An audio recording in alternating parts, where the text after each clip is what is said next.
Hello and welcome to CIO News. I am Khushbu Soni, founder and chief editor at CIO News.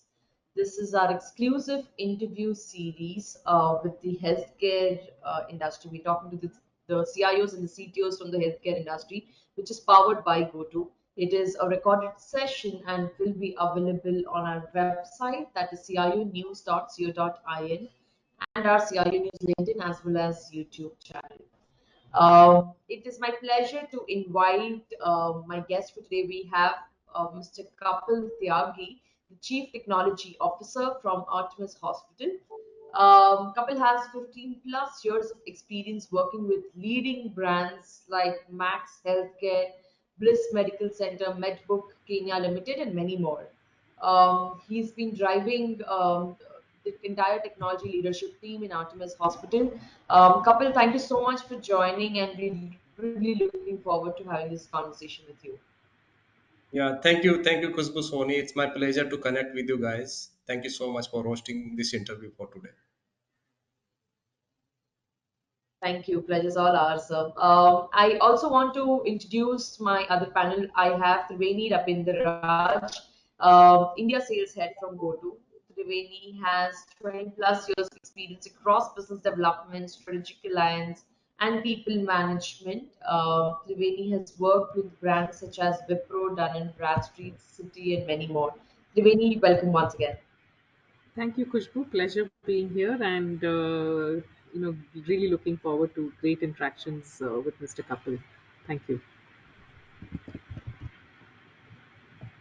Um, Mr. Kapil, I wanted to begin my first question. We've been having these conversations with all the CIOs and CTOs from healthcare industry, and my first question to them is always to understand how does the typical role of a CIO CTO has been changed post COVID era. Yeah, it's a really good question, Khushbu, because after COVID, there are lots of changes happen in the people's life. Even in healthcare is the most critical segment after COVID impact. There are lots of things we are doing for the Artemis healthcare at this moment. The COVID changed the people's behavior in terms of visiting to the hospital is the main impact at this moment, where initially the patient used to visit the hospital even after COVID. People were thinking to have a consultation and the treatment at home. The total the focus of the patient care has moved to the home care at this moment, where the patients are looking the health related solution at their home at this moment, where they require the doctor consultation, they require the nurses at home, they require the medicine and diagnostic at home. Even though there's some technology called telemedicine where the patients and the doctor can talk virtually sitting anywhere in the world. And in terms of the pupil behavior, in terms of the support also, the people who were used to work in the office before COVID, the impact comes in a way where the people are supporting sitting at home in terms of the IT support. If you talk about, yeah, those are the changes which I found post COVID. Right, right. Triveni, how has the working changed for Goto? Yeah, no, I think before I answer that, I think one thing as a obviously everybody at some point in time have to visit hospitals. One thing that what I feel COVID has done for people on the receiving end is convenience, right? The convenience that medication has brought in. Otherwise, go to the hospital, stand in queues, wait for your token number. I think all that the telemedicine has really, really been a boon, right? And especially, I think for the senior citizens, it still continues to sort of like I have a lot of senior citizens at my place, right? So doing virtual consultation is such a blessing, I would say, and so convenient. So definitely, I think that COVID has brought in a positive change in the in the medical field, and it's brought in convenience. Now coming to how things have changed, right, for Goto, or rather, I could probably talk more from a perspective of how we have seen companies change post COVID, because probably we are in that industry which sort of became very relevant during COVID, because we helped a lot of customers across the globe to move remote overnight, right? Because of the kind of tools we use, etc. In fact, in the beginning of the COVID, what my CEO did was that the first 6 months we launched something called as the emergency work kit, specifically for essential industries like healthcare, teaching, and NGO, where remote working was not a concept at all, right? So we made that available, so it was easy for companies in those industry to go remote, right? One thing what probably we will see, which may not be very relevant in the healthcare sector, but I think the hybrid working is something that we're seeing is still here even after COVID is gone, and probably will stay, is here to stay. How long, we don't know, but hybrid is something definitely that's going to stay here. The second thing, what we've noticed it, and more so in the healthcare industries, because we do work with a lot of large and small and medium healthcare and pharma companies, is that the dependency on technology today has really gone very high, right? Um, because like I said, the telemedicine, and even there is no room for downtime now, because obviously the customers are expecting the same kind of service that they got during COVID, which was really quick. And imagine at that kind of a time, you have your systems facing downtime, right? So that puts a huge pressure on the, especially in the front office, etc., right? Just imagine your front office executives laptop crashes, right? And if you don't have a timely solution, then you can only imagine the kind of customer experience or the patient experience, if I may say. And the other thing which we have noticed, which is prevalent, I think, across the industry, but more so in the healthcare industry, is the security, right? Because of this hybrid, because of remote, it's opened up a lot of issues in the security domain.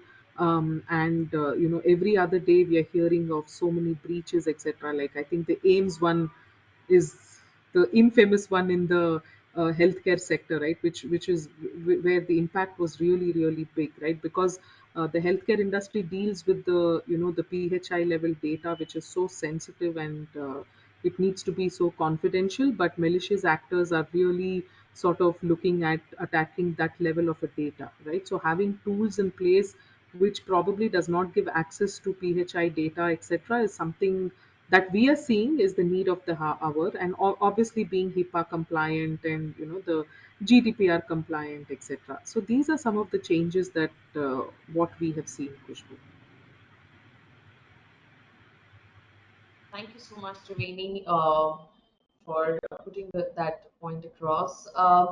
Mr. Kapil, my question to you is, for Artemis Hospital, how has it changed in terms of providing the right tools? Because we understand, given the demands of today's distributed workforce, it has become very imperative to scale up and arm the IT teams with the right tools. So, what have been the demands of your IT ecosystem on this front? For Khushbu, for us, we are more focusing on the cybersecurity side. For this year, we have a dedicated budget for it. So we are upgrading our legacy system. The firewalls which we were using, those are being outdated. We are going to have some other upgraded version of firewalls security, and we are strengthening our antivirus tools also. Which we are going to be replaced soon. And there are lots of things in terms of the cyber security. We are developing in-house capacity to manage those vulnerability in future if there's some attacks comes. So cyber security and the security is a part where every healthcare or any organization should look at into it. There should be a dedicated team to manage this part, because initially what happening is the IT help desk, L1 L2 support were just managing their day-to-day routine activity. They were not focusing this kind of threats. But after COVID, we saw many examples like Triveni mentioned AIMS. There's another like Subderjung also have this impact, and I also know few of private hospital which were impacted. But having said that, there must be a latest technology, latest agents on top of firewalls, and a dedicated team to manage this part. Uh, the company should focus on a separate vertical to manage the cyber security at this moment. There should not be a joint IT team where the people just focusing on day to day, but there must be a dedicated cyber security team to manage to prevent those kind of threats going forward.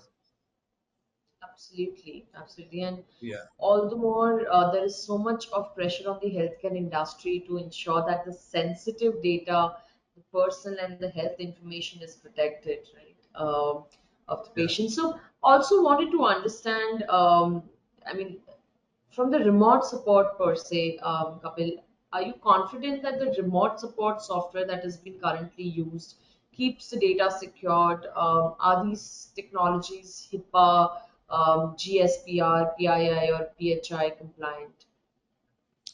Khushbu, remote support tools or the software is really adding the value. I mean, if the initially set up in a healthcare or any industry, IT industries was people were managing the in-house data center, putting the things, everything within the premises. But in the open market now, you can host your application, your software, your critical data over the cloud, and you can opt for the security solution also through the cloud services. So where yes, I'm agree. Remote software are definitely adding those value at this moment, Yeah. because having in-house security sometimes it's a people dependency, where if the manager, if the team is available there, I mean, if they can prevent those things, but in case of the odd time, who will manage those part?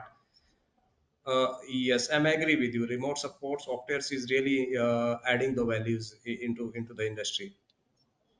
Absolutely. Triveni, your thoughts? I mean, similar question to you.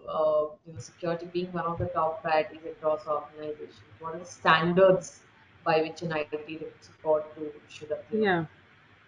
No, I think, Mr. Kapil mentioned a lot of points which are so relevant, right? And I think one thing that he touched upon is earlier, having in-house IT, IT team, etc. That was the way, right? But now, obviously, COVID has shown us that the dependency can't be there on this team all the time. Obviously, because people went remote, and even the IT technicians had to work from home. So how do we then support the employees and the endpoints? And so one thing that what we normally recommend, right? Because one of the reasons or one of the ways how these cybersecurity criminals can get into your ecosystem is through a remote support again, right? And especially there are certain remote support softwares which are notoriously known to or they are hackers favorite, if we may say. So there are some basic things that we need to look for, especially in the security aspect when looking at a remote support, right? The first and the foremost which Kapil touched upon is a robust administration. The tool should allow the your admins to have 100% control over everything that the agents sort of can or cannot do during the session, right? Or who they can connect to and who has a restricted access, etc. It should also support agents administrative access to also remote in and to resolve the issue. It also needs to provide an audit trail so that people at couples level can look at it, or a lot of people or a lot of healthcare companies, hospitals go for ISO certifications, and having audit trails of these remote sessions is a critical requirement these days, right? And the second one, and the most important one, right, is this connection method. How secure is the connection method, right? Because it should obviously not have open doors for these malicious actors to get in.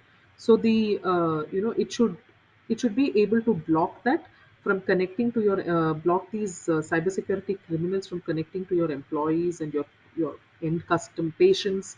with a or varieties of ways of having the connection methods. The first and the foremost is, like, you're having a self-hosted pin page or a company pin code validation, right? Typically, where you don't have to go to a third-party website to start a remote session. Can it be done using your company domain itself? Or, like, say for example, a restricted access, right? So you may have certain areas from which locate related to certain IPs that you don't want to be accessed, right? Your laboratories and things like that. So can we have that kind of an IP restriction? And sometimes the domains as well, right? You may suspect some kind of a domain. So can we completely restrict that kind of a domain, right? No remote connections done. So I think the tool needs to have such detailed ways of connecting, so it sort of helps to have a complete secured connection. The other one is the data protection, right? It needs to be the standard industry level, which is a banking grade security, is 256-bit AES encryption. So that's definitely a norm these days. The tool should also be compliant or adaptable to the single sign-ons and the multi-factor authentication, which is very popularly used these days to secure the data. And finally, I think since we are dealing with a totally regulated environment, the compliance part of it definitely will play a very, very big role. So these probably would be some of the four key security aspects to look at. Absolutely. Thank you so much, Triveni. Thank you, Kapil, as well, for touching upon the security aspect. One of the things which I have also heard that organizations' productivity suffers because of a lack of a technical assistance, while operating from a distant location. So, Kapil, how have you been managing the same? How the technology team has been being a helping hand in managing such remote work scenarios? Okay, Khushbu, for as a healthcare as a service industry, we haven't gone to that remote kind of a support by our IT, because for us, patient is the primary key focus area where we want our employees or our IT staff to be on ground. But still, when the pandemic was there on the high, we were allow few pupils to work from home, especially those people who are managing the software, because those things can be managed remotely. But the people in our case managing the data center and the security, we required those guys on our premises that time. Okay. Right. uh, Also, the people who were managing support from home, we given them the tool where they were monitoring. Like for my case, we allow system admin to sit at home and monitor the threats and the security sitting at home. So we were given them the equipment where they can monitor what kind of a traffics are coming inside the hospital, and what kind of a logs the server and the firewalls and the security parameters they are getting. uh, I think that's it at this. Yeah, yeah. Got it. Triveni, would you want to add up onto that?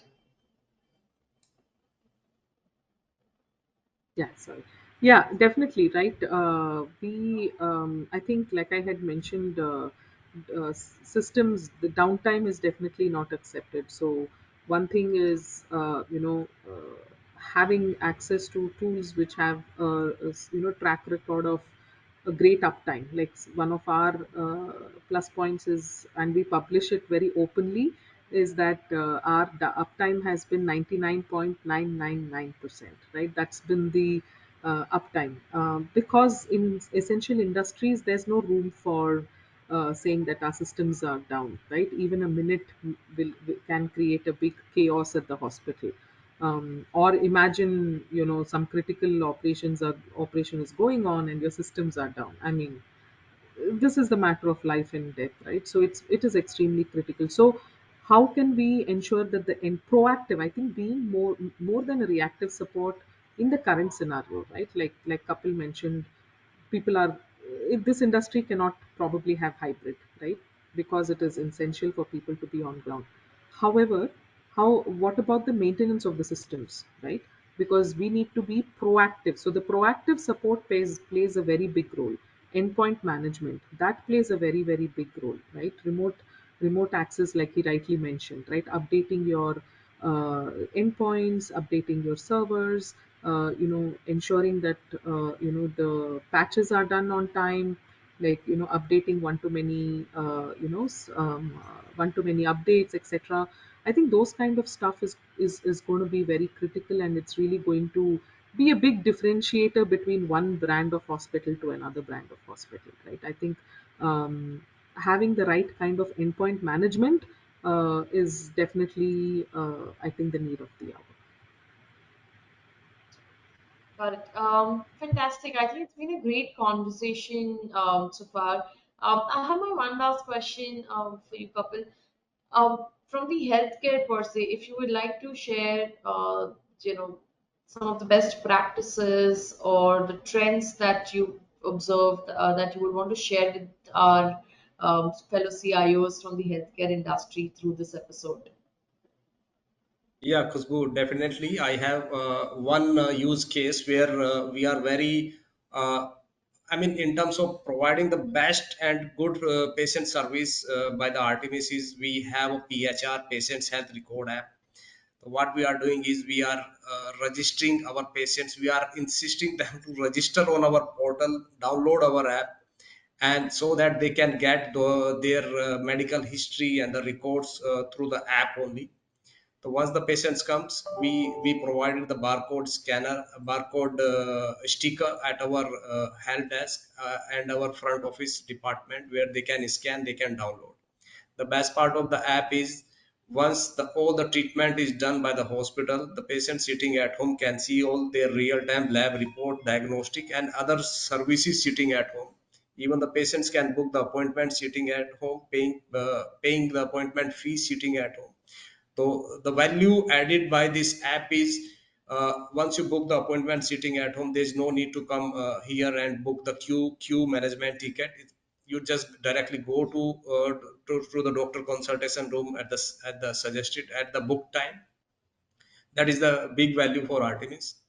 And we also provided some ordering and the diagnosis ordering features to our doctors in case, let's say, there's some problem in the IT network, so that they can use uh, uh, the diagnostic and the EMR and the EHR features through their iPad. They can prescribe the medicine, they can do their diagnostic through the iPad only. And our database in terms of the mobile app and our HIS healthcare information system is a common.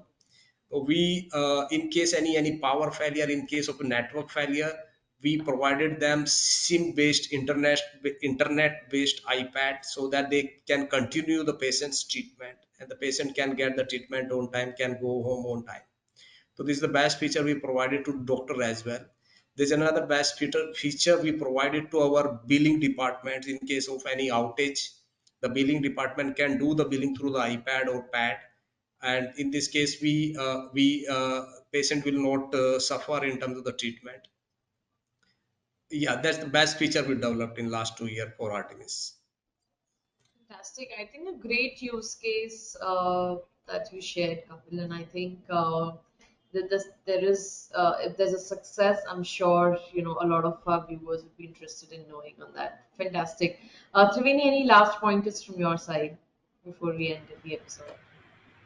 Yeah, yeah, surely. So I think one thing definitely is right, like we all said that during the pandemic, the healthcare workers were the heroes. Definitely, there's no doubt about it. But I think the unsung heroes were our IT people, right? Because they ensured that the lights were on and the business ran as usual without any interruption. And that continues, right? Because now the dependency on IT is grown very, very high. So the complete dependency of the way the business operates, it is dependent on the kind of IT tools and systems we have in place. So I think, irrespective of the industry, IT is definitely taken the center stage, and I think after many many years, IT has got its due credit. So yeah, I'd like to say that and end it. Absolutely, absolutely, Triveni. Absolutely. Uh, Fantastic. I think great conversation. Thank you so much, Kapil. Thank you so much, Triveni, for joining us on this episode of CIO News Healthcare Series.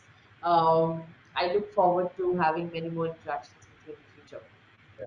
Thank you Thank so you. much. Thank you, Kapil. Thank you, Khushbu.